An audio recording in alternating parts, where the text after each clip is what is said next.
zonës goditja dhe shënon herët skuadra e Llapit, shënon 1-0 në Zahir Pajazit, goli Ahmed Januzit. Kjo është goli që jep qëtësi Llapit.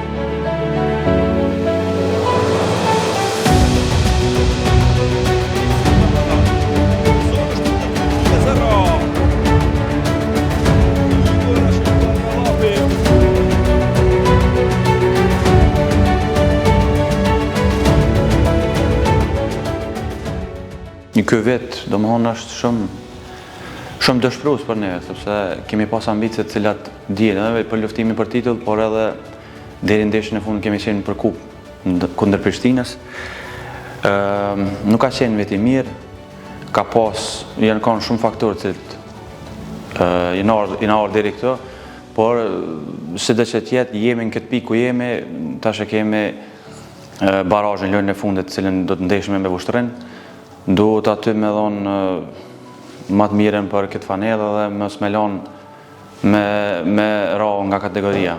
Jenë shumë probleme ose shumë faktorë cilët kanë ndiku sinqerisht deri në këtë pikë, por ato mbesin tash, jemi tash ku jemi edhe duhet me vazhdu. Besoj që arritëm ato që u dash me bë për me kalu në barazh, kundërshtar të vështirë, si vjet ka qenë kampionati shumë më i vështirë se vitin e kaluar.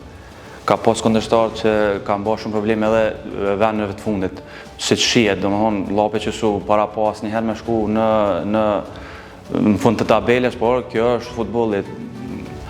Kjo është meritë edhe kundërshtarëve të tjerë që kanë marrë pikë ndaj ekipeve shumë të mira, pavarësisht cilësisë. Domethënë unë mendoj që ka cilësi edhe nëpër ekipe tjera.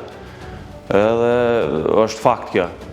Ndeshje e vështirë, por do të na pretet edhe një ndeshje shumë e vështirë ndaj Vushtrrës. Normalisht është kënaqësi çdo herë me marrë titull ose trofe, edhe individual, por edhe me klube, por dedikim normal që kanë merita edhe bashkëlojtarët e mi, klubi, pavarësisht se nuk mundna me kon individ s'dalin vetë pa kon grup, na faktikisht jena grup. Edhe është meritë e tyre, por uroj që të vinë edhe lojtarë të rinj të marrin këto trofe, sepse kanë ambicie dhe kanë qëllime dhe kanë moshë shumë të re se unë. Uroj shumë të disa lojtarë, siç është Alianit Hasani, për shembull, që është një super talent, por i vjen vazhdimsi. Ka dhe tjerë aty, që mos i përmend tash më anë se ndoshta edhe s'është mirë, po dihet. Uroj shumë që të kanë sukses dhe të mërrin ambicjet e tyre.